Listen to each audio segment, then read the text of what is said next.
around and disregard it. Strip you off the ground, show you what heart is. Standing strong and proud, nothing can knock it. Let's get it started, it's the hardest. Talk around, don't disregard it. Strip you off the ground, show you what heart is. Standing strong and proud, nothing can knock this. Let's get it started. Yeah, get your boots ready. We're about to go on a trip where we wrestle, nobody settling or calling it quits. You're here for the grit, betcha this stuff is amazing. You're stumbling, welcome to the bump in the apron. Step into it, the hardest part of the ring. Here to bring fun, yeah, in this art he is king. It's the best thing, making sure you don't tap out. Don't go soft with the hardest podcast out. And it's not just another one, it's clear. Off the rest, in this content, none contest. Take the nonsense off the steps. You know it's nothing but pure gems when it's coming off the chest. Get it? Now it's time to sit and relax. Get your mind blown away, ain't no skipping this track. Have you paying more attention, no listening gap. Get everything I ever wanted, no giving it back. Yeah. Ooh, what's up, everybody? Welcome to the Apron Bump Podcast. I'm your host, the hardest part of the ring, Kyle Bird. Whoo, man, I'm gonna be quite franklin with you guys. My cat just had a brutal case of diarrhea on the other side of the fucking house, and I feel like I am swimming in the stench. This cat, look, they got their yearly checkup coming up next week, and thank goodness, because this cat has just been squirting like Asa Akira all over. At least it's over his litter box, at least. Just liquid shit. Doesn't bury it. Just, hey, Pops, take a look at this diarrhea. It's probably because, he's probably sick or something. Probably has the monkeypox or whatever else is going around. But that is what it is. Just wanted to let you guys in on the environment that I'm recording this in. Do you guys remember those movies that they would have, like, you would go to the movie theater and they would give you like a scratch and sniff thing, and then like a number or whatever would appear on the screen and you'd scratch it? I remember Rugrats Go Wild had that. That's the only movie I ever had that with. And then, Chucky would fart and you'd scratch it and be like, oh, it smells like poop. And then we'd all have fun. Yeah. Well, that's where I'm at now. And really, it's kind of apropos. Not poopery. That's different. That would be good. I wish I had some poopery. But all I have now is poop. Poop. Poopery, right? ECW Holiday Hell 1995. I mean, that arena probably smelled worse than it smells in here, I'm gonna be honest. But yes, that's the show we're here to cover. That's what we're here to talk about. That's what you saw in the title. That's what you hit play to hear me babble about. So we're going to give it to you folks. Pretty good show, actually, for ECW for 1995. Not too shabby, although the bar might be on the ground. So not a lot of high expectations sometimes, but honestly, pretty good era we're in with ECW. We got Raven and Tommy Dreamer continuing their feud. It feels like they've been feuding the entire time I've been covering ECW, but probably one of their better matches on this show. And always good stuff from those guys. The stuff Raven and Tommy Dreamer, the stuff that they do ranges from okay to really good, which is more than I could say about a lot of stuff in ECW at this time period. So good stuff there. You got Taz looking like a monster. Pretty much it's been a slow progression to the Taz that we all know, and him linking up with Bill Alfonso, I think we're pretty much there. The aesthetics there, and it's fun to see like the early stages of him being built up to be a main eventer there. So good stuff there. We got Mikey versus Too Cold Scorpio for the ECW TV title and the ECW tag team titles. Yeah, I know it doesn't make sense, and we'll talk about it. Sandman defends the title against the winner of Tommy Dreamer and Raven, which that title match is actually very good as well. And the main event, an Olympic rules match between Cactus Jack and Sabu.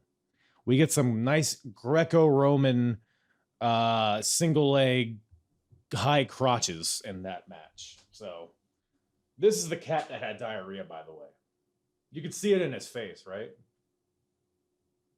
I swear, he like sees me talking into this mic and he's like, "Oh, what in tarnation better save the day?" I don't know why that's his voice. His name's Dwayne. I guess that makes sense.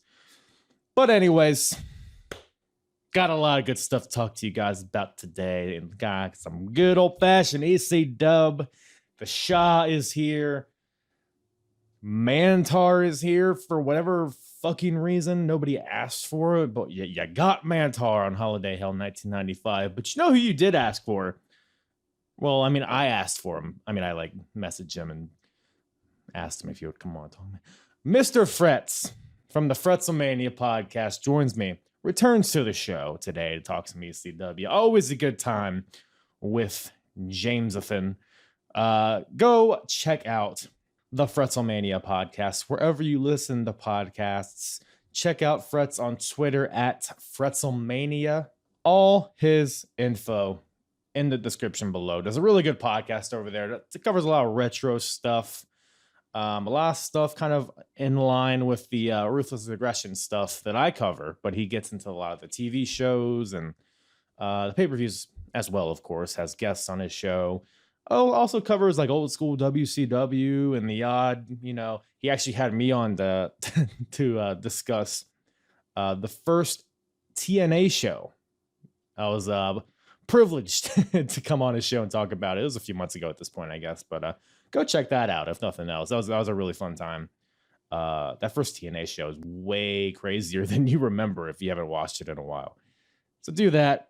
Check out all his stuff. Check out all my stuff right on at apronbump.com. If you like this type of episode, if you're into the EC dub, well, why don't you just scurry on over to apronbump.com, go to the episodes tab at the top, and select ECW, and that'll bring you to all of the ECW shows that I've recapped thus far, starting from their very first Extreme Championship Wrestling show, November to Remember 1994, all the way till now, Holiday Hell 1995. The last show of 1995 is where we're at now. So it's been a journey. 1995. It feels like everything's happened and nothing's happened. But it's always a good time. Lots of silliness to talk about. And this show is no different. So why hold you up? Let me shoot this up your chimney and spin your dreidel. So, anyways, let's get to it. ECW, Holiday Hell, 1995, with myself and Mr. Fretz from the Fretzlemania podcast. It was like the Undertaker rising out of his casket and goozling somebody. It was like when Meghan Markle pays her respects. It's like, oh yeah, people are right on it, man. Or there was the one where you know the Queen was the rock of the family, and then it goes into if you smell. Does Canada have a queen? You guys have a queen there, right? No, but we're not in the monarchy, but we're like allies associated with the monarchy in a way. So I think you guys that's are as far as we go. Everybody. Yeah. Who needs a military when nobody hates you? I mean, it's smart. So you guys got the Mounties, and we always get our man. So that's what they say. That's what they say. But yeah, man. So you were able to check out ECW Holiday Hell 1995. Wait, we're not reviewing Clash at the Castle out of respect. I mean, you can. But I'll just pipe in with some Hack Myers quips in between matches. Oh, the Shah. Yeah, I managed to check this out. I think I watched about a week or two ago, so my notes might not be that fresh. My brain is kind of fried, so no worries, man. It's almost impossible to take notes on ECW shows. So I learned that the hard way. Absolutely. But yeah, so I guess first of all, were you an ECW watcher growing up? I didn't get ECW until it came on TNN, Spike TV, when they had that disastrous TV deal. But I was aware of ECW probably around 96, like a couple of shows after this. I became aware of it thanks to my older cousin got me into wrestling. He would occasionally buy me like a wrestling magazine. I'm like, ECW, who are the Pit Bulls? And who is this Tommy Dreamer guy? And then through more wrestling mags like PWI 500, I'm like, oh, that's what that is. So at this point in time, I was watching the odd WWE, but not all the time. Yeah. Yeah, it's something. I mean, I think in some ways this is like peak ECW, but in other ways it isn't, because like you have like the Sandman really cooking and Cactus Jack. You got a lot of people that are about to head to WCW or WWF. So they got a pretty I guess if you're an ECW loyalist, it's a pretty good roster here. But yeah, it's got its quirks. But I guess overall thoughts on the show. You coming in kind of cold. What did you think of this whole thing? It was okay. I mean, I think the show was kind of a mess, like especially how it was laid out on the network. Like Tommy Dreamer has 3 matches in a row. Then I thought, oh wait, that was just well, we'll get there. It's just like one move and done. But I kind of had a good time, especially with the Olympic rules match with Sabu. Oh, just a technical clinic between Sabu and Cactus Jack. It was really amazing to watch, let me tell you. Where was Kurt Angle when you needed him here? Hey, he came. He came to ECW, but then, they went and, shoved pumpkins up Sandman's ass or whatever that story is. So it scared him away. So, but that's not for a few years anyways. But, so yeah, Holiday Hell, the last ECW show for 1995, really going out with a bang here, some may say. And as ECW is making their debut in New York. So this show comes from Queens, New York. Do you remember the arena name? It was like oh, I thought I wrote that down. Battalion. The Last Battalion, is that what it was? Last Battalion Hall or something like that. Yeah. Some cheesy shit like that. But yeah, so a little bit of a new environment for these ECW shows. Joey Styles out there in the beginning, kind of introducing the crowd to the show, and then out comes Stevie Richards and Blue Meanie. Listen here, Stevie Richards roasted this crowd because they're from Queens, right? You know what he calls the fans? A bunch of queens. Rim shot. Oh. Ohio! Never heard that one before. So really starting off hot with the banter at this show. So and Missy Hyatt is ringside for some reason. Well, I think Missy Hyatt's a little bit before my time. What can you tell me about Missy Hyatt? I just know her as a manager from this had to be like early WCW days. She was kind of notorious for, sleeping around in the locker room. Allegedly. Allegedly. Kind of like the Sunny of the 1980s, if you will. A original diva as well. I don't know that much about her. I couldn't even tell you who she managed other than, I don't know, Jack Victory or something like that. Well, she's got some DSLs on her. But yeah, other than that, don't know much about her. And Stevie's cutting a promo in the ring. He sees her, Missy Hyatt, and he goes out to her and is like, hey, why don't we go to my van and fuck? And Missy's like, no, I don't really want to. Stevie's like, hey, I know Raven. You want to date with Raven? And she's like, well, when you put it like that, yeah, sure. And Stevie's like, you'll make out with me and I'll get you a date with Raven. So they make out. And then, yeah, thoughts? No thoughts here, but there was something in the beginning here that just kind of made me laugh with the Sandman's outside welcoming people to New York, and he gets his drink there. He pours it into the snow, and some marks were drinking the beer on the snow. Like, I hope to God there was no yellow snow in there. But then again, he probably poured a Bud Light, which is pretty much piss anyways. But Nice. that just got me going. And Dilly. Stevie Richards wearing the David Lee Roth skyscraper shirt like 6 months before he would rejoin Van Halen just popped me for some reason. Oh yeah. Well, Stevie was ahead of the curve, some may say. So, but our opening match here, we got Koji Nakagawa versus Taz. So Koji, which I don't know if he's associated with the Koji Clutch, a submission move, or if that's just a common name in Japan. But apparently he's from the FMW promotion, and he's here basically to get squashed by Taz. Taz is out here with Bill Alfonso, his new manager. They pretty much aligned to the last show. And Taz kind of has a more... He's more of a heel now. He's kind of got more of a menacing character, more of a direction for his character, which is good. Well, what do you think about the duo here between Taz and Bill Alfonso? I thought it was a little awkward. I remember Bill Alfonso being with Sabu and Rob Van Dam more than Taz.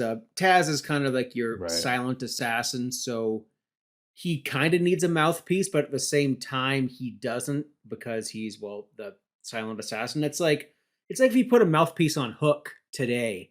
It's not necessary. Just his ring work does the job for him. Right. Yeah. Yeah, you're totally right. But it's funny to call him a silent assassin when Taz would go on to be a commentator for the most of his career. But I digress. Yeah, it's not much of a match here. Koji's pretty much there to get dropped on his head repeatedly by Taz. Various Germans and half and half suplexes and T-bone suplexes. So Taz pretty much just displaying his moveset here, his judo throws, and of course gets the win with the Taz mission, which is a new move at this point. Probably like the second time he's used it in ECW. But that gets him the submission victory. And yeah, I think Taz came out looking like a monster in this. Taz even grabs the mic afterwards, and because the crowd's chanting, "We want Sabu," during this match, and Taz is like, "Hey, you want Sabu? Yes, well, Sabu's a pussy hiding from me. I'll break him in half. He can go fuck off." He just gets all pissed and leaves. So, but otherwise, I thought it was a pretty good display for Taz here. What about you? Yeah, I thought it was a great showcase here, and having Nakagawa come in here. This is dude that's been in the ring with like Hayabusa, Super Delphin, the Headhunters, and Joel Gertner being the ring announcer here. I just noted here looking way different than he would like only like 2 years from now, when he would become, the quintessential stud muffin. Insert very, very long ejaculate joke here. And even today, where he's live streaming YouTube stock tips. Yeah, and I put it noted here. Koji wrestled in Japan as Goemon, same as the Mystical Ninja. Who is that? You have to ask Warren Hayes, because I think he'd be the only other person other than me who would get that reference. And he says, nobody in Queens, nobody in the WWF. I like how they mentioned the WWF in this a lot, and WCW, because they're like, hey, look, we exist over here. They're kind of like what Impact Wrestling is today outside of WWE and AEW. And he says, Taz makes more than you schlubs. But I noted, not if Paul Heyman's paying him. Yeah, you said that. I was like, do you though, Taz? I feel like any guy with like upper mid class might be up there with you, but I don't know. Maybe I don't know anything. But yeah, no, yeah, that's good stuff. Yeah, and Taz, like I said, he kind of for most of '95, he had kind of been just kind of floating around. I mean, he did break his neck at some point, so he was out for a while. But seems like he's on the road to main eventing the ECW sometime in the future. So good stuff there. But next is our main event. Might as well be the main event. We got JT Smith versus the Shah of ECW, Mr. Hack Myers. Let's go. So I'm assuming, is this your first ever Hack Myers match that you've witnessed? I've never seen Hack Myers before. I listened to a couple of your ECW shows in the past, and I'm just like, what the hell is a Shah? So once I saw this fat biker dude, It's not what How I dare you. envisioned. It's not what I envisioned. I heard Shaw, and my mind went right to the modern day Maharaja for some odd reasons. I don't know what the hell a Shaw even Yeah. is. And he looks like a long lost member of the BSK. Yeah, I mean, he probably is. Let me Google Shah real quick, just so we can inform the audience. It is a title given to the emperors and kings across the history of Iran. So I guess maybe he's Iranian, Persian. Some may say call in if you know. But yeah, so that's Hack Myers in a nutshell. He's the Shah. Going up against the Italian stallion, JT Smith. So, hey, it's, I guess, the planting some seeds for the full-blooded Italians in the future here. We got JT Smith, who, man, JT Smith, he seems like he's pretty entertaining. But as far as his moveset, I think JT Smith has a lot of ideas for moves that sound cool and probably look cool in his head, but in execution, it just looks so dumb. Like he did this like handspring into a splash. But typically you would see like a handspring into like a moonsault or something to really get elevation, but he just like, it's just like little moves like that throughout the match. And honestly, when you're in there with the Shah, you're going to look inferior either way. But yeah, otherwise, your first Shaw match. What were your thoughts on it? I enjoyed it here. It's ironic that you parallel JT Smith with the FBI. He would be a member of the stable a little later on, I believe. And yeah, Right. those moves he were trying, it was like when you're creating a move in let's just say in SmackDown versus Raw or something, and you skip the middle or you skip something and it just looks like a glitch splash. That's what his moves look exactly like Yeah. right here. That top rope nothing into a slingshot splash just puzzled me. Hack Myers with like Powerbomb O2 from No Mercy, and that finisher, that no hands Pepsi plunge, looked like it would kill you.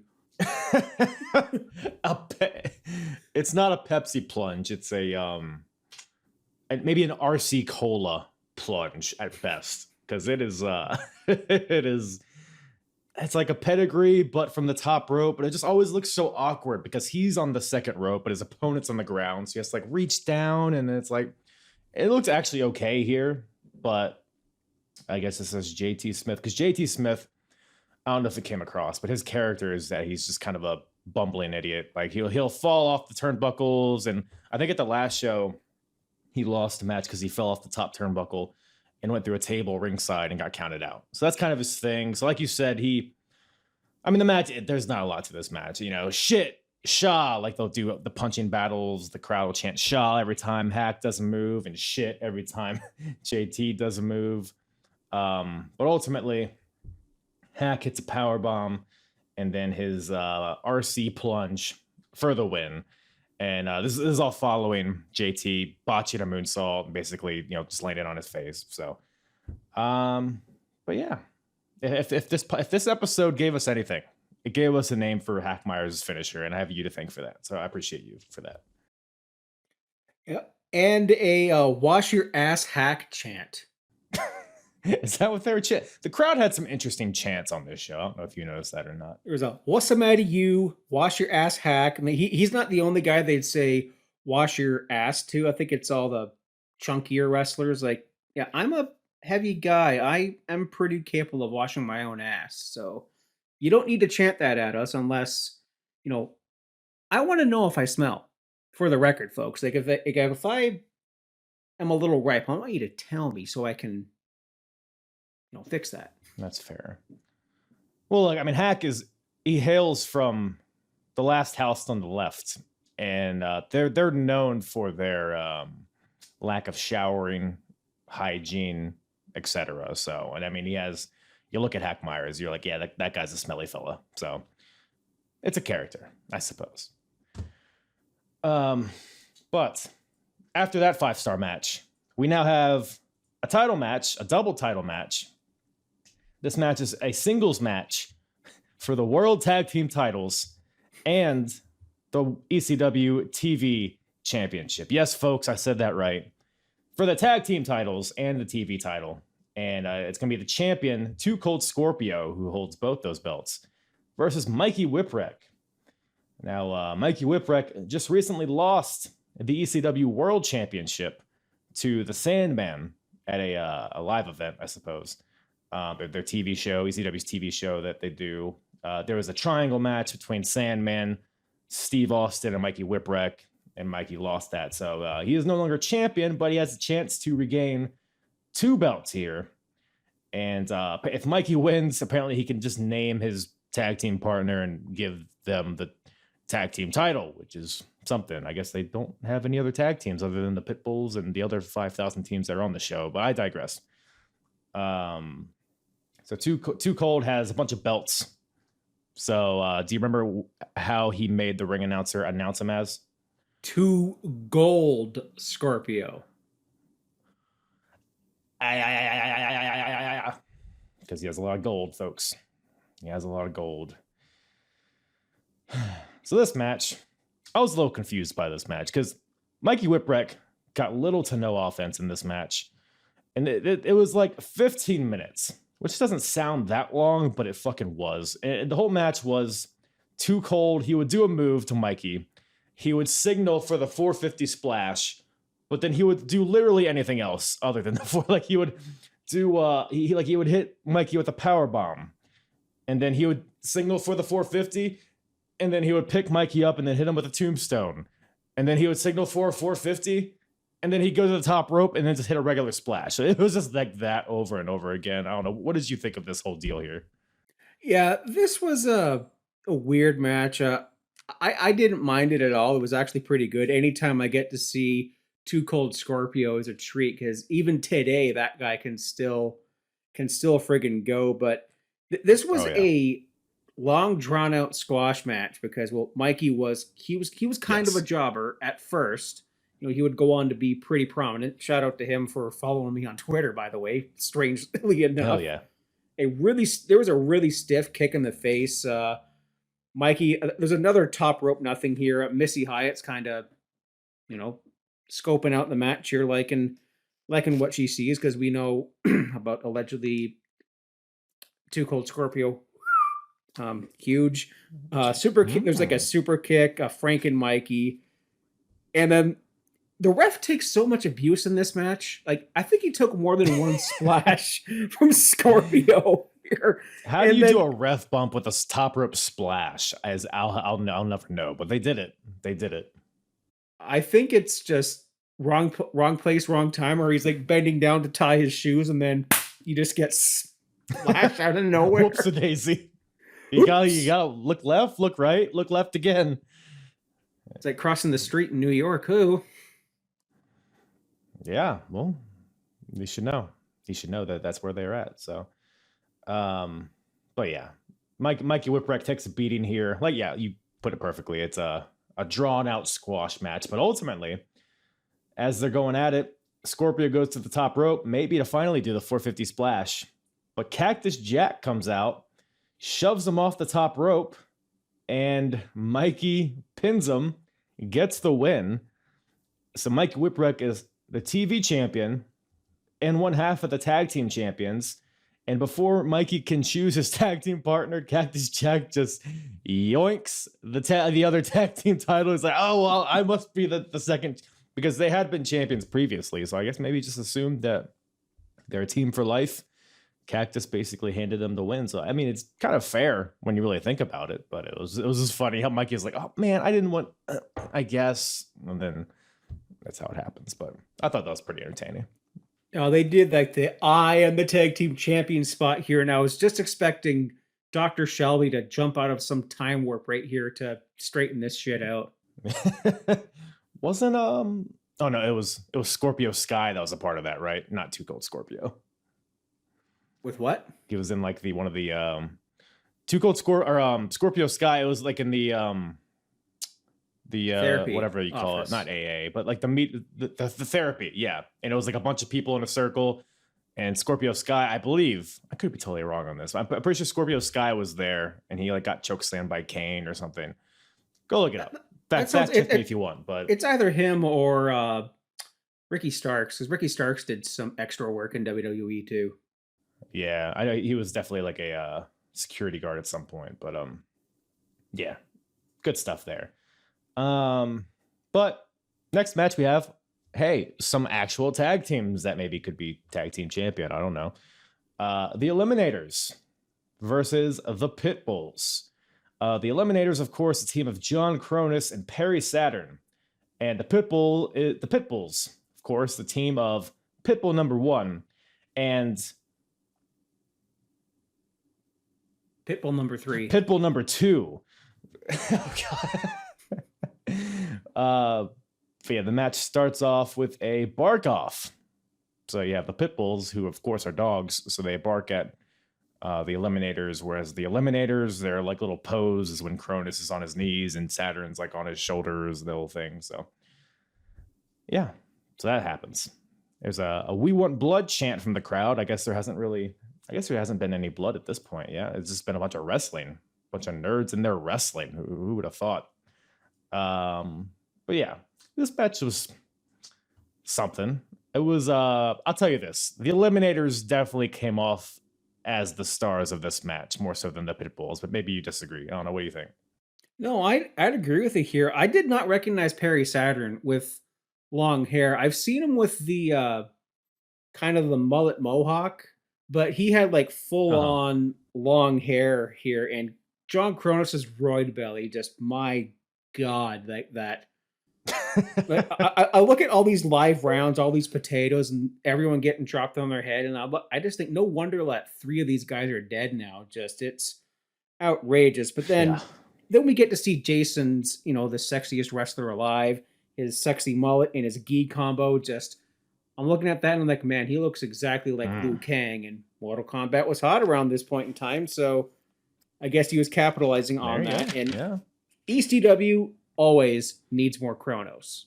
That's it right there. And unprotected chair shots and a toilet brush. Like, why would you bring a toilet brush to a show? A used toilet brush. That's very important. And oh man, just the fans want tables, and they did that. There is total elimination. This match really got pretty plotting at one point in time, and I don't know what the hell these guys were chanting, but there was a Jason taunt done to Yankee Doodle, went to town. And man, this was just a schmoz, but that's I heard it as that it was what was it? It was something about Jason loving dick in his ass or something. And that they did it for Stevie Richards, they did it for a few people on the show. They would just change the name. It's like, dude, Jason loves big dick in his ass. Oh, the dude, that whole thing. So, yeah, that's why I mentioned the crowd was very, very interesting with their chants on the show. Interesting could be the word for it, but that super power bomb by the Pitbulls, that always gets a pop out of me. That is awesome. And of course, the total elimination. Oh man, yeah, the Eliminators. They had a couple pretty innovative double team moves. Of course, total elimination, which is, by the way, how they get the win here. But they also break out like the old backbreaker, and then the other guy comes off the top into a knee drop, which may or may not have been a move that was around during the time, but seeing it pretty early on is cool to see. Cronus doing all the handspring moonsaults. Like you say, he's just a big dude, big bulky dude, but he's just flying around in there. The Pitbulls, I mean, the one thing I noticed is that there was not an ounce of selling in this match. Like you said, it was just plotting. It was just like, here's a cooking sheet, bang, boom. Okay, yeah, top rope splash. All right, get up, next move. It just felt like a bunch of nonsense. But all of this, the Eliminators still did some pretty impressive moves. But the Pitbulls, I'm pretty tired of the Pitbulls at this point, let me tell you. Yeah, they'd be around for just a little bit longer after this, but yeah, it's this was an interesting one here. They just used every tag team finisher in 2K22 No Mercy and Here Comes the Pain combined. It was kind of like a too much too fast, but it was it is what it is. But that's actually a good way to describe it. It felt like a video game match. Like like the eliminators just kept on going to the top rope and doing moves, top rope move, and then you have like double team move, double team move. There was just no like cohesion to it. And well, that's ECW for you, I guess. But up after that, we got Tommy Dreamer coming out to confront Stevie Richards and the Blue Meanie, who are both in the ring. Now, it's supposed to be Tommy Dreamer versus Raven as the number one contenders match for the ECW title. But Stevie, Blue Meanie, and Beulah McGillicuddy come out there. And Stevie mentions that Raven, unfortunately, broke his leg last night in a match, so he will be unable to compete. A lot of bullshit chants from the crowd. Joey Styles on commentary is not having it either. Tommy Dreamer comes out. He's not having it either. He calls Raven a pussy. He also calls Raven a blowjob, which I think is fun. I think calling people blowjobs needs to make a comeback. But Stevie's basically like, you know what? If you want Raven, well, you have to go through us. And then Tommy Dreamer proceeds to go through them. He DDTs Meanie, pins him in like 3 seconds. Stevie gets in there, suffers the same fate. Gets one DDT pinned. And Tommy Dreamer goes to pile drive Beulah, but Raven gets in there and he throws something. It felt like Raven threw like a whole ass filing cabinet at Tommy Dreamer. Did you catch what that was? I thought it was a chair or something, but it could have just been the entire, like, not It the may locker have been room, like but a folded, locker. yeah, I thought it was like a an locker. unfolded chair. It might have been. I don't know. It just came out of nowhere. I was like, what the hell? But I didn't feel like rewinding. But then now Tommy Dreamer versus Raven can start. And honestly, I really enjoyed this match. I mean, maybe I have a low bar when it comes to these ECW matches sometimes, especially when guys like Dreamer and Raven in there. But as far as their matches, this is probably the best one I've seen so far. So I don't know. What do you think about this? Oh, this was really good. Dreamer and Raven is probably the best rivalry in ECW history. It's iconic. It spans over years and through other promotions because, well, Raven went to WCW for a while, and going back to ECW on TNN, the very first one was the Dudley Boys versus, I think it was like Balls and Spike, and then the Dudley Boys are like, yeah, we're going to WWE with these titles, so you guys can suck it. In comes Dreamer, no partner. Yeah. Raven slides in there, and despite being like a frenemy, they're consider themselves the tag team champions. And yeah, every time that Beulah or any other female in ECW is going to get a pile driver, you just know the cameraman's going just right there, just right where you think that they're going to go, just because they're all friggin' dicks here. And I wrote down here that the winner of this match goes for the title. I wrote this down. I don't know if there's any context behind it, but this was fresh in my mind. AEW take notes, Moxley. And it's even worse coming off of All Out. Yeah. And that fucking disaster that was. But I really like this. They went outside to the snow. They got the toilet brush back into here. It looks like it's bring your kid to work day or bring your weapon to work day. The cheese grater licking the blood. This was a car crash. This might be my favorite match of the night. I love Dreamer and Raven. Yeah, same here. Because like the beginning, I mean, you have your typical ECW style brawl, but they added like their little twists to it. Like you said, they went outside at one point and fought like on the sidewalk with the piles of snow all around, and they went back in. Raven gets thrown through a table. Somebody gets a chair. I think it's Tommy hits Raven with the chair, and his head goes like through the chair, even though it seems like they're using like plastic chairs, but it is what it is. Cheese grater, of course, as per most Tommy Dreamer matches. At one point, Raven holds up Tommy in the ring for Beulah to spray hairspray into his eyes, but Tommy ducks and Raven gets the hairspray in his eyes, and he's blind, can't see anything. Stevie gets in there to help. Raven, blind, feels a person, So he just DDTs them out of, oh, it's probably Tommy Dreamer, feeling his long, luscious mullet. DDT Stevie Richards by accident. And then Tommy gives a DDT to Raven for a 2 count.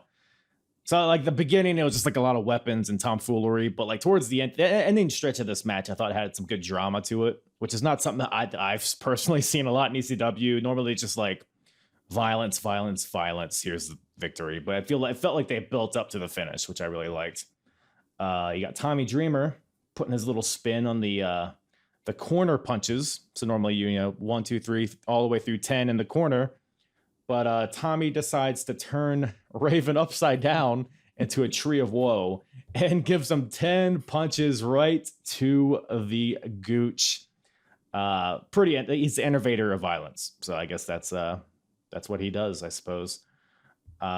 Dreamer asks for a chair. So somebody in the crowd throws one to him. He catches it. But he ends up accidentally hitting the ref. So just more ref bumps on this show. Stevie gets in there with a Stevie kick to Tommy. Blue Meanie's there. Goes for a moonsault, but misses. But then Raven capitalizes on all this distraction.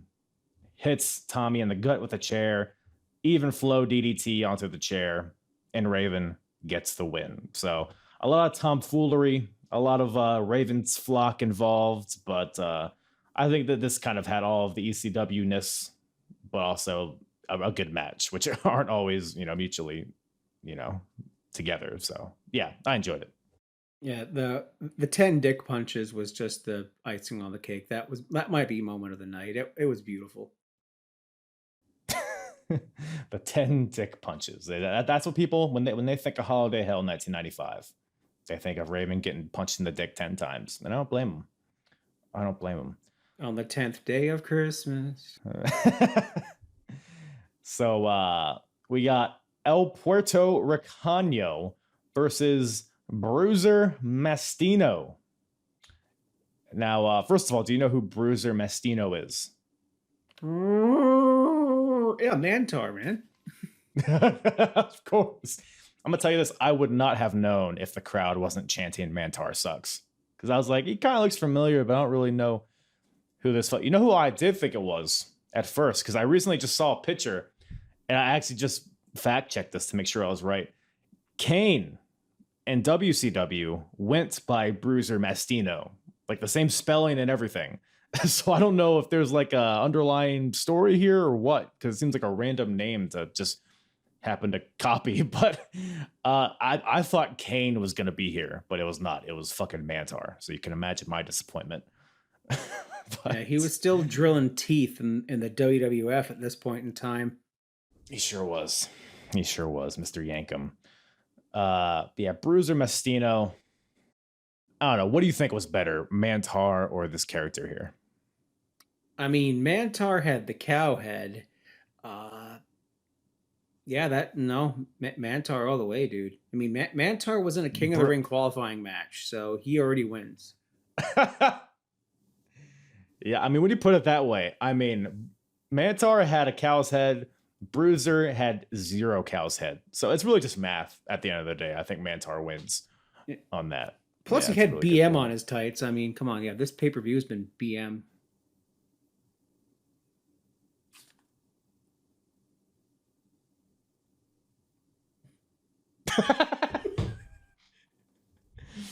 Yeah, no, I'm with you. And we're watching BM here. Can't tell if he looks more like a fat Lars Sullivan or a skinny Tyrus, but he's here. Go back and watch. He looks just like Tyrus if Tyrus could move. I lost your video, but I assume you're vomiting at the thought of that. So yeah, I have to rinse the taste out of my mouth with this beer. That's fine. Or are you just pleasuring yourself to that thought of Mantaur and Trunks? Yes. Because yeah, he comes out in a suit and like a fedora or something, but then he like undresses, he like takes off his jacket, he rips off his pants, and the crowd all violently vomits. That's the whole thing. But yeah, it's a squash match here. El Puerto Ricano is the ultimate, just a guy to get his ass kicked. I guess they're building up Mantaur here. I don't know what the thought is, but Puerto they do the whole thing where Mantaur's in the middle and Puerto goes for like clotheslines. He like bounces off of each rope with a clothesline, but can't knock him down. And then Puerto goes on each corner and goes for a missile drop kick. So 1, 2, 3, neither can knock him down. He goes for the fourth one, but Mantaur is able to catch him and then hits him with a world's strongest slam for the win. So Mantaur gets the win here and hits him with another one after the bell because I guess Puerto grabbed the bull by the horns or something. I don't know. He was pretty pissed. And goes for a third one, hits it. But after he hits it, 911 comes out to make the save. Gives Mantaur a choke slam, which is pretty impressive. But this causes Bill Alfonso to come out. So many characters involved in this. Bill Alfonso comes out scolding 911 because Bill Alfonso has banned the choke slam because 911 choke slammed Bill Alfonso a few months ago. So Bill's out there scolding 911. But then Todd Gordon comes out and him and Bill Alfonso just have a little cat fight in the middle of the ring. I guess they're going to have a rematch because they had a match at the previous show in November to Remember. And I guess that was like, man, this is money. Better build this up again. So, and then Taz comes out. God damn, it's just the whole fucking roster is involved in this segment. And pulls Todd Gordon off of Bill Alfonso, his buddy. And this forces Taz and 911 to have a face-off. And you have a funny moment here. So you got Taz and 911 facing off, who at this point are two of the, you know, they're two monsters in ECW, even though Taz is maybe half the height of 911. But as they're facing off, Mantaur tries to attack 911 from behind, but he's like literally hitting 911 in the back, and 911 isn't even registering it. He's just still staring at Taz. He's getting hit in the back by Mantaur. He just 911 eventually turns around and gives Mantaur a choke slam. And there's a whole pull apart between 911 and Taz. Shaw and Mantaur fighting in the corner randomly. JT Smith's getting choke slammed for no reason. And then out comes Bubba Ray Dudley. So thoughts on all this? No Shaw versus Mantaur, so 0 stars. Hopefully that'll be on the next show. It's a dream match I never knew I needed. But yeah, any other I guess there's not much to say about Mantaur in ECW. Now, this was short-lived. He would be Goldust's bodyguard in the Fed during his very brief feud with the Warrior just after this. It's I never knew that Mantaur went to ECW here. This was news to me. Yeah, I know WWF and ECW were working together at this point. So I don't know if this was just like maybe Vince was like, I don't have anything for Mantaur. Just send him to Philly, have him do some shit, or I guess New York in this case, but yeah, it was whatever. Yeah, Mantaur wasn't really destined for success, I suppose, but you know who was? Bubba Ray Dudley versus the Blue Meanie. Because I know you're like, man, I feel like I got robbed out of a Blue Meanie match earlier. I need a proper Blue Meanie match. Well, you got one here against Bubba Ray Dudley. So Bubba comes out. Bubba's like really catching fire here. Like he's really getting the crowd behind him because his whole stuttering gimmick is so entertaining. And really the whole Dudleys they were kind of heels, but now they're kind of transitioning to babyface. And originally the Dudley Boys were a part of Raven's flock, as were Stevie Richards and the Blue Meanie. But now there's like a civil war within the flock, and now the Dudleys and Stevie Richards and Blue Meanie are going. It's a whole thing. But yeah, Meanie jump starts this one, hits a moonsault, kind of overshoots it. But yeah, I mean, well, I guess first I should say that Bubba must win this match, according to Stevie Richards. And if he doesn't win, he's fired from the group. So high stakes. But yeah, it's an interesting matchup. What would you make of this? Oh, man. Nothing says extreme championship wrestling like a dance-off to a shit WCW remix of Highway to Hell. Like, I thought I heard Highway to Hell. And I'm like, that's Spike Dudley's theme. What the heck is going on here? And I didn't see, there was no Spike. There was no Devon. There was Big Dick Dudley and Sign Guy Dudley and Bubba is the next guy that got the "wash your ass" chant. Uh, so I guess heavyset guys can't wash their own ass. Uh, very Apparently not. homophobic crowd here, as you said. Interesting earlier. This was just straight up offensive by them. And Bubba was I didn't know Bubba was. I haven't followed ECW, although I've listened to some of your ECW shows. Is Bubba's initial gimmick mentally challenged? I think he just, I guess, kinda. I think it's just more of a stutter than the actual, like, full on mentally challenged person. But I don't know what the origin of this, but for whatever reason, the crowd was getting behind him. So maybe I don't know if it's sympathy or if it's just because he's funny or what it is, but it was working, whatever it was. Yeah, and we have just a lot of like Stevie was really exploiting Bubba W. Something that I was getting from this. Yeah, Meanie completely missed that moonsault. Like he did not hit that thing one He's bit. too athletic. He is much too athletic. I think he was aiming for the referee, trying to do another ref bump or something. It was, yeah, Meanie did not have a great showing here because not only does he miss that moonsault, but he ends up body slamming himself in this match, which I don't know if you got, because Bubba was clearly going for a scoop slam, but Meanie went for it too early, so it was like before Bubba even really grabbed him, so he just like, it was like an awkward looking slam. So this match had entertainment value, but probably not for the right reasons. Bubba hulks up eventually and hits a power bomb or something, I forget, and he goes to the top rope and hits a big splash for the no he was going for his power bomb because his finisher is the stuttering power bomb, but Big Dick hits him with his cane. He's like, yeah, you can't do that. So Bubba hits a scoop slam instead. Oh, that's what happened. Yeah, that's when he got slammed. Then he goes to the top rope, hits his big splash, and gets the win.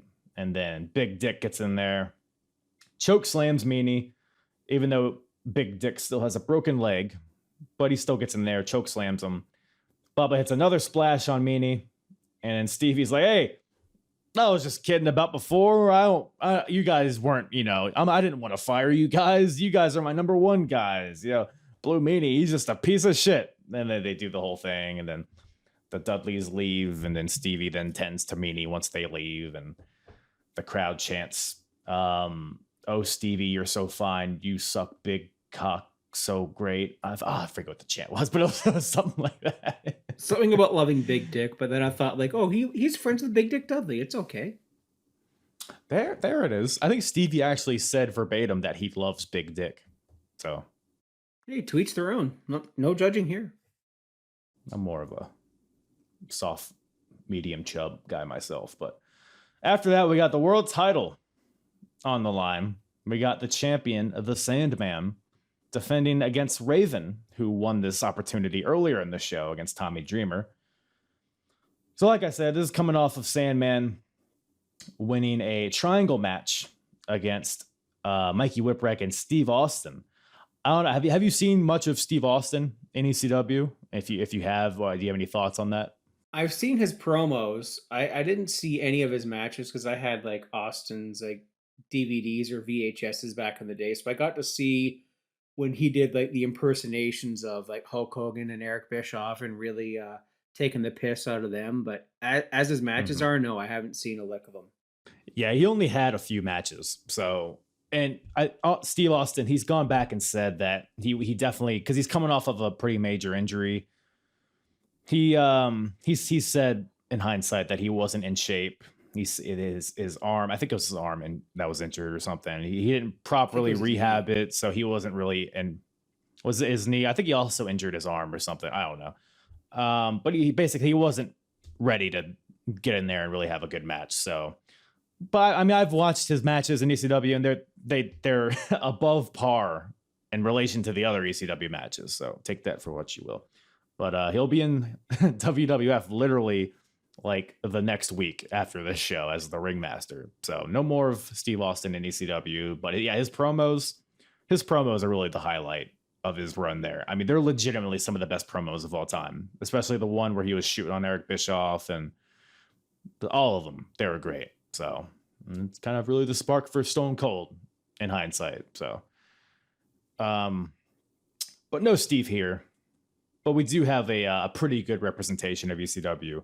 Sandman and Raven, two legendary characters in ECW, and it cracked me up. The beginning of this match, like, it was just so ECW. It was Raven was in the corner sitting down, and Stevie's standing, like, sitting on top of him on the top turnbuckle.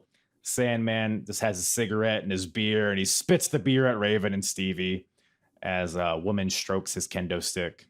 So that's pretty much when you watch an ECW show, that's kind of what you're looking for. So I can't blame him there. But honestly, I mean, this match is kind of, it's a Sandman match. It is what it is. But again, in comparison to other Sandman matches I've watched, this might be the best one I've seen so far against Raven. I think that's a testament to how good Raven is. So yeah. What do you think of this? I think it had to be because Sandman might be one of the worst wrestlers I've ever seen in my entire 30 years of watching wrestling.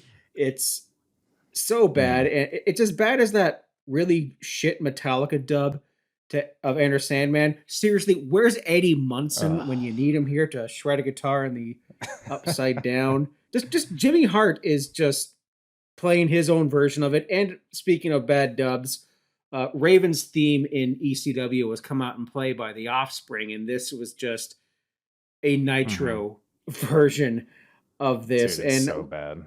I used to be able to crush beer cans like that on my head when I was 16, but now I have vertigo, so I can't see how the two. So what, do you just miss?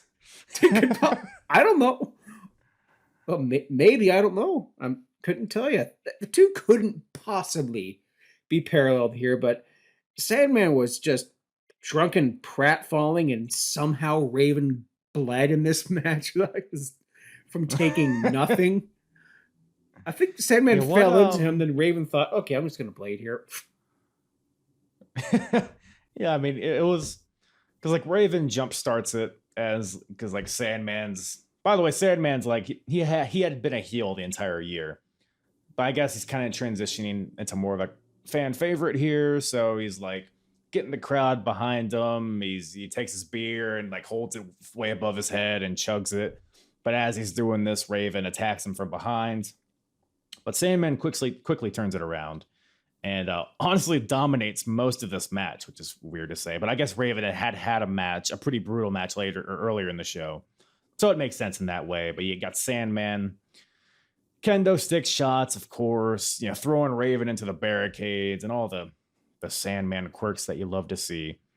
Sandman does this spot that I love. That is like, so, because like you said, Sandman, he's not a great wrestler, but he has this weird athleticism to him that allows him to take a kendo stick and hurdle the top rope and then hit his opponent on the way down on the floor, which is just incredible to see every time. Sends Raven through a table that's ringside and, like, folds the table up so that he's, like, surrounded by it, and then he, like, stomps on the table. So it was a fun brawl, this match, I thought. Richards, of course, ringside, tries to get involved, but Woman is there with Sandman, and Kane's Stevie Richards sends him out of the ring. And then she also tries to hit Raven, but according to Joey Styles, Raven likes it.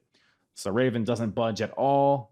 And as Raven goes to attack Woman, I guess, Sandman tries to save her. But this allows Richards to hit Sandman in the back with a wet floor sign, which, sounds pretty devastating to me. Probably more devastating to whoever's slipping on the floor somewhere in the crowd. But former janitor can confirm. That hit close to home for you. That really triggered you when you saw that. I'm sure. I get it. Raven hits Sandman in the face with the Singapore cane multiple times. And then in comes Tommy Dreamer just not to save Sandman, not to attack Raven, but to just attack everybody with this cane. Literally, he hits Sandman, hits Raven, hits Stevie Richards, and then gives Beulah a pile driver. And like you said, man, he holds her up Make sure all four sides of the arena sees it, and then just drops her on her head, takes it like a champ. And I know what you're thinking. You know what? This match could use a few more run-ins. Well, I got you.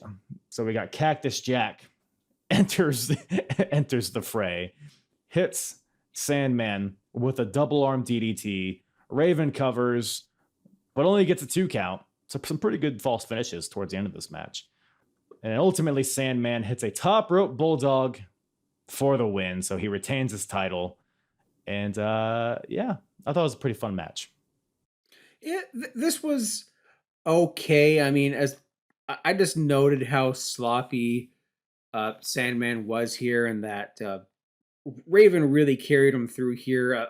Some fan just tried to grab and almost molest the Sandman at some point in time. I mean, like, What can you blame him? I mean, who wouldn't, right? If I see Sandman at AEW in Toronto next month, I don't know what would happen, but yeah, just Beulah. Is that where he's from? Maybe, I don't know.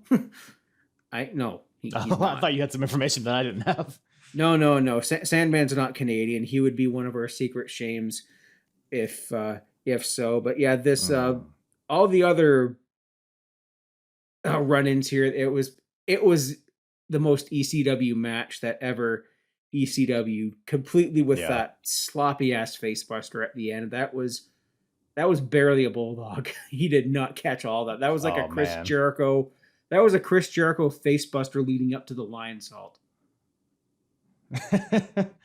I mean, as far as Sandman finishers, it's, not the worst I've seen. So again, I have a low bar going into this, and maybe I can enjoy it a little more. But yeah, Sandman, like you said, Raven definitely, I think, looked good here. Or I think he made Sandman look good here. I think Raven's probably an unsung, because everybody knows him for his character and his promos and stuff. But I mean, his match with Tommy Dreamer was great before this. This match was good. So I think Raven in ring is pretty underrated. Would you agree? Oh, absolutely. And even more so as a character. His run in the WWE, I mean, it had its moments. I mean, the hardcore title match at WrestleMania X7 is in my top 5 favorite matches of all time. And I'm not joking. Really? Yeah. I love that match too. It's just complete chaos. And wrestling is supposed to be like silly bollocks. And I like just a sprinkling of the bollocks in my wrestling, much like this this next match. We were robbed of the heavenly bodies, and I'm devastated.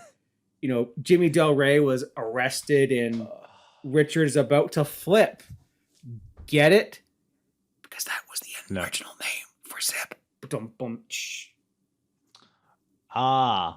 That's fun. We're all having fun. But you know what? They the Heavenly Bodies, like you mentioned, they debuted. They were on the ECW, their TV show. So if you have a real hankering to see the Gigolo and Dr. Tom compete against the Public Enemy, they did. It was like early December. It's on Peacock, so go ahead and check it out if you really need to. But you're not missing much if you don't watch it. But anyways, so instead of that, we got the Public Enemy versus the Gangstas, Mustafa and New Jack. This match can eat my ass. Thoughts? Second, yes. This was just New Jack murdering people. One of the guys wearing a Violent by Design shirt, and I can see Joe Doring just taking notes here. By the way, get well soon, Joe Doring. Fuck cancer. I lost track of who was doing moves. Like I have like a moonsault by I don't know who, a bulldog on a chair. This was an elite locker room fight, if you will. Yeah, it was. I'm realizing because, my earlier shows, I've talked about the Public Enemy, and the earlier shows I was watching on a link that had like the real music, the unedited versions. I'm quickly realizing that the Public Enemy has little to zero value without a hop stepper as their music, because otherwise, man, in the ring, I mean, they're not terrible, But God, man, maybe it's the gangsters, or maybe it's just these two together. It was just mindless, frying pans, hubcaps, tables. Like no one's selling anything. Everyone's bleeding for no reason. You got but I mean, ultimately, I guess it's supposed to be an important match because the Public Enemy, they're about to leave for WCW. I think the next show is like their farewell kind of deal. So I guess they're here facing the Gangstas as I guess one of their most prominent feuds. But yeah, not a lot to it, man. I mean, the Public Enemy, they hit their drive-by at the end, but the ref is distracted by New Jack on the outside, and then New Jack ultimately hits Rocco Rock with a steel chair, and Mustafa rolls him up for the win. So, yeah, it was kind of just a mess of a match, and yeah, didn't really do it for me. If they really wanted to put the Public Enemy kind of over in this, they could have just dubbed in their WCW nah theme. At least that would have made sense visually. How does that go? It's like no. It's just a really bad version of that actual song. I don't know what it's really called, but yeah, this match wasn't Olympic rules. It sure wasn't. Would you have preferred it if it was Olympic rules? Hell yeah, I could picture New Jack doing a couple of good double eggs into a small package into a chicken wing. I tried out for the wrestling team in high school. I failed miserably. Racist. Thank you for asking. Well, Olympic rules you ask, Olympic rules you receive, because that brings us to our main event. Cactus Jack versus Sabu. So Cactus Jack, don't forget, a new tag team champion, I guess. He at least comes out wearing the tag team championship belt, which, by the way, that was a pretty good looking belt. I don't know. It was probably the best looking belt of the show. It comes out there, and I don't know if you've seen Mick Foley's promos in ECW, but his heel work, his promos at this point in ECW were like unmatched. Like some of the best promos of all time, I think. Have you seen any of them? Kane Dewey. Dewey. He is 2 years. Of course, I've seen Mick Foley's. They're fucking exceptional. They're so good. It was so like ahead of its time, I feel like, because 1995 is an era where you can see a lot of cut and paste. It's like, I'm gonna do this to you, and Diesel, the truck stops here, like kind of promos. A lot of yelling, a lot of spitting. That's golden right there. That's gold work. Okay. It's something. But Cactus Jack, his whole thing, he has like layers to his character here, because of course he's like the deathmatch guy, the hardcore guy, the guy that throws himself into pools of piranhas that are on fire with thumbtacks. Like that's him. But he's like kind of resents that at this point, because he had a little stint in WCW where he wasn't really so much that. And now he's back in ECW, got fired from WCW, and now he's in a stage where he like kind of misses WCW because the hardcore lifestyle. I mean, he points to his ear that's missing now because of the hardcore lifestyle. He's like, everybody's chanting "you're hardcore" at me, but that hardcore stuff has ruined my life. And what do you guys? Why do you deserve that? And like all that stuff. Like it's so good. And like there's like a thing where he's like at an amusement park with his kids, and he's like on a swing ride, and it's like, I'm hardcore, like that kind of stuff. And he's like putting on glasses, but he can't wear glasses because he's missing an ear. I'm hardcore, like that stuff. So he's like making fun of it. So that's why he wants an Olympic rules match here on this show against Sabu. And yeah, so he brings out an NCAA ref, John Pee Wee Moore, which I don't know, is this a famous ref? I'm unfamiliar. But the ref basically goes over the rules. He like literally lays out, 2 points for takedowns. Escaping the ring is negative points. No striking. If you strike, it's going to get negative points. No chairs. It's like he's got to specify there's no chairs. But you know who doesn't like this? Is 911. 911's back. He comes out here, choke slams the ref, and just hilariously picks up this unconscious ref again by the throat. like a cartoon character, just picks him right up, gives him another choke slam, and then 911 grabs the mic and he looks at Cactus Jack and he says, "This ain't no Olympic style, boy." That's a quote. And 911 says he's the ref, so I guess that's all it takes. You don't need any certification or you don't need to pass any tests. You just go in there, say you're the ref. Okay, you can ref this main event. I guess that's how it goes. But the match itself, it's Olympic style, but it's not. Even though Joey Styles was hilariously commentating as if it was, which is probably the highlight of this whole thing. Like he was keeping score on points and takedowns and negative points for strikes and all that shit. But Sabu versus Cactus Jack, it's pretty much exactly what you would expect, I thought. I don't know what you think of it. Yeah, the keeping the score bit here just made me think of the TNA Hard 10 championship tournament. It's absolute bullshit, but it's fun. Just that's something you should look into reviewing. I know you're way ahead of the curve in that TNA, but going back to 03 would be fun. And as soon as I saw this Olympic stuff, I just thought, is this a rib? Like, who is this a rib on? This would have been before Kurt Angle won a gold medal with a broken freaking neck. So it can't be one on him. And as soon as I saw this, I immediately thought of also, there was a brief time where Mick Foley was heel leading into ECW One Night Stand 2006, and he had that tag match with Edge. He should have done this Olympic rules bit with Kurt Angle for that show, or at least during his commissionership period. And I looked up, PB Moore's just a schlub, just an ECW referee, not an NCAA referee.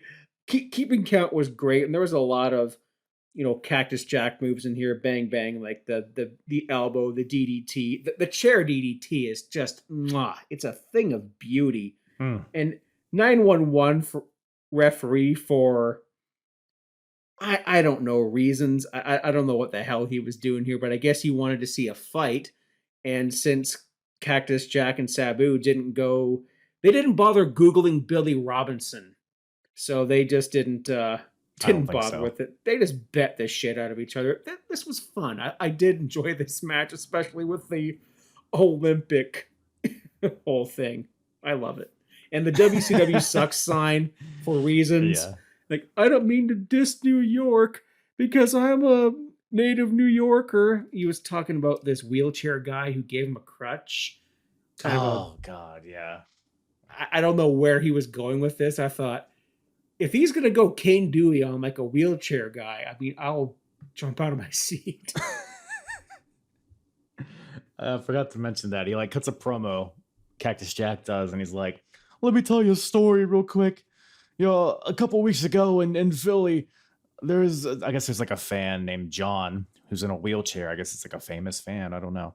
But he's like, "Oh, John, I can't wait to see you at the next show." And then John's like, "I don't have a ride." And then Cactus is like, "Well, I gave that kid a ride tonight. So I made his dream come true. Well, tonight we're going to make dreams come true again." And then it goes into the Olympic rules thing. So that was a weird little addition by old Foley boy here. But yeah, lots of fun here. I mean, you got Sabu, who is always gonna be so chaotic, but he was pretty good in this match with all the run up. He would run up the chair, over the top rope, and the Arabian face busters and all that stuff. And they got Cactus Jack with like you mentioned, his running elbow with the chair onto the floor. There's one point where Cactus, he gets his head hung up in the ropes, just like the time in Germany when he got his ear ripped off. I don't know why the fuck he still does this spot. Yeah. But I guess he's playing to that. But still, it's like, why are we risking it at this point? But as his head is tied up in the ropes, Sabu just fucking takes the chair and hits a Arabian leg drop on his head and knocks him out of the ropes, I guess. Suicide dives from Sabu. At one point, a table is set up on the outside. Cactus Jack is on the apron. Sabu runs up the chair and does a crossbody onto Cactus Jack, knocking him through the table, off the apron, and inside the ring. Jack is down. Sabu does a atomic Arabian facebuster, which is a flipping variety of the move, I guess. But Cactus Jack kicks out. But then Cactus Jack just gets up, tries to give Sabu a scoop slam. Sabu counters it and lands on him and pins him. So I don't know why. I don't know why they just wouldn't do the finish on the face buster, but maybe they're playing to the Olympic rules element. That was kind of more of like a regular wrestling moves. Maybe it was just a rib on to make themselves laugh. I don't know, but a weird finish, but I guess ultimately a pretty fun match. Yeah, Joey Styles called that finish Olympic wrestling history, and I wrote down here some dick threw his takeout in the ring at the guys. Just it looked like a styrofoam container of leftover Really? General Tao chicken or something. It was nasty. This match was, I think it was a giant rib, but I thoroughly enjoyed it, and the fact that it ended not on an extreme move really kind of it definitely helped with the Yeah. Olympic rules match. But that was a small package. That wasn't like an official Olympic wrestling move. Like if you want to know something funny, like when I tried out for wrestling and we were practicing and all that, what appears to be the perfect plex, I think was called something else, like the small package. You don't pick up the guy and slam him. You were into the known for your perfect small package. half an inch flaccid, 2 inches erect. Anyways, Okay. Not bad. Not a bad percentage. Yeah. Well, grower. hey, nothing wrong with that, man. Nothing wrong with that. You're in Canada. It's cold. I get it. But that brings Holiday Hell 1995 to a close. Any other thoughts on this splendiferous show that we were blessed to watch? I think I've already said this, but it was kind of hard to take notes for to go, because I like to kind of go beat for beat for, like, at least when I review my stuff, I try to do beat for beat, but this was kind of disorganized. But it was an ECW show. Like I loved Cactus Jack versus Sabu. You know, my first experience seeing the Shaw was definitely eye-opening. A whole lot of what's to come in ECW. I noticed here, like, we got Bubba Dudley here. We're a couple of months away from, has Devon debuted on your timeline yet? No, he has not. I'm not sure when that is, but yeah, we got Bubba, Sign Guy, Chubby Dudley, Dances with Dudley, Big Dick Dudley. I think that's it at this point. But yeah, no Devon yet. I think he's 96, if I'm not mistaken, and just another chapter in the historic Dreamer Raven rivalry. Was awesome to see, because have you seen the Rise and Fall of ECW DVD from back in the day? I have. It's been a while, but I have seen it. Yep. It's something I'm going to have to hunt down, but I think it goes for a hefty price these days. But I just remember seeing it documented on there, and of course, I got to see it when it aired on TNN, which was a rare occurrence because as they kind of effed over Heyman in the time slot. Like Friday nights at 11, I was set. Friday night at 11, I see Monster Truck Madness. Where's my ECW? And no one knew. They shit kicked him here, but yeah, it was a whole bunch of what we see, the genesis, not of McGillicuddy, but of other extreme stuff, especially with Beulah the McGillicuddy. Boys. Oh, yeah, but she'd already been a thing at this point in time. But Michael McGillicuddy was just a shot in her eye at this point in time, so to speak. But I didn't know we were talking about Too Cold Scorpio and Missy Hyatt again. But anyways, if you want to hear more about Too Cold Scorpio's penis, you all should check out the Fretzlemania podcast. Once again, Fretzy boy, thank you once again for taking the time to watch the show. Come on, talk about it. Where can everybody find you and listen to your show? Yeah, so you can follow me on Twitter, Instagram, and TikTok at Fretzlemania. That's FRETZLE Mania.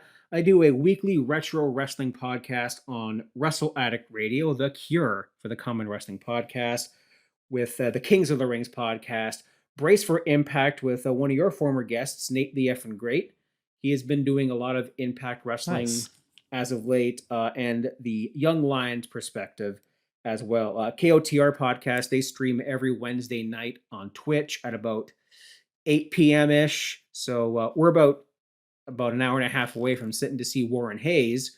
So if you want to go for another great group chat and great show, check them out. Twitch, YouTube, all that sort of things. I've been doing SmackDowns throughout 2002. I just finished SummerSlam 02 actually tomorrow morning.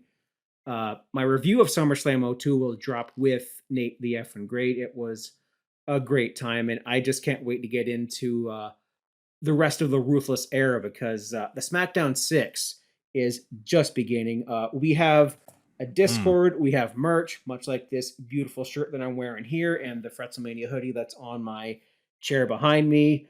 The merch is from all of us, so KOTR, Nate, Young Lions Perspective. We have everything from coffee mugs and tumblers and t-shirts, hoodies, pants, sports bras for some reason. So if you want, let me know if you buy that, ladies, by the way. I'm just curious. Swim shorts. We have a whole bunch of shit. So if you like retro wrestling podcasts and the Ruthless Aggression era, shout out to the American and UK variants of Ruthless podcasts, by the way. Yeah, check me out. I would love to hear from you. Yeah, no, I love your show because you cover like more of the in between stuff more so than I do. So it's good to hear your thoughts on that. You haven't covered the Billy and Chuck wedding yet, have you? No, that's something I might have to bring you on for. I did review it with Nate on when I was a co-host of the Game Changer podcast back in the day, but I haven't reviewed it myself yet. That's actually, I think, about a month away in the timeline. So I might have to invite you on for that one, because that's there's a couple of things on that show that are a trip. I mean, you have Bob Harley getting dropped on his head on that episode. You got a commitment ceremony. You got HLA. It's a trip. So yeah, here's the invite. Come on down. I mean, maybe we can just each like pop a Viagra and watch it, and the last one to get a boner wins. Deal. Once again, thank you to Mr. Fretz from the Fretzlemania podcast for joining me on this show. Always a good time with Fretz. And check out his podcast, the Fretzlemania podcast, wherever you listen to podcasts. Follow him on Twitter, Instagram, MySpace, QAnon, all of the stuff that he loves to peruse. Do that. Follow me, Apron Bump, on Twitter, Apron Bump on Instagram, Apron Bump on TikTok. If you're watching the YouTube, all my socials are right below you. Particularly follow me on TikTok. I'm having a lot of fun on TikTok lately. It seems more like where I spend the most of my anal there. So Twitter as well. So if you just want to get my short, dumb thoughts. So do that if you wish. Why don't you go out and buy a shirt, maybe? I don't know. Rate the give the podcast a rating, a 5-star rating, give it a little review, leave a comment if you're watching on the YouTubes, hit that bell, hit the thumbs up, give a Sandman Kendo shot to that subscribe button. Hope you guys have a great holiday season. I know it's not for another 3-ish months, but it's never too early. Always ahead of the curve, as is the Apron Bump here. So, yeah. It still smells like diarrhea in here, by the way. Thank you guys once again for listening. God bless you all. God bless America. God bless Canada. And Mexico, too, I guess. I mean, if we're just doing North America. Everywhere else, go fuck yourself. Just kidding. Except Puerto Rico. Don't really need you. Anyways, thank you guys once again for listening. Love you all.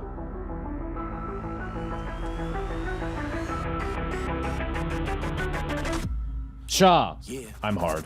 It's the hardest. Talk around and disregard it. Strip you off the ground, show you what heart is. Standing strong and proud, nothing I guess. Let's get it started.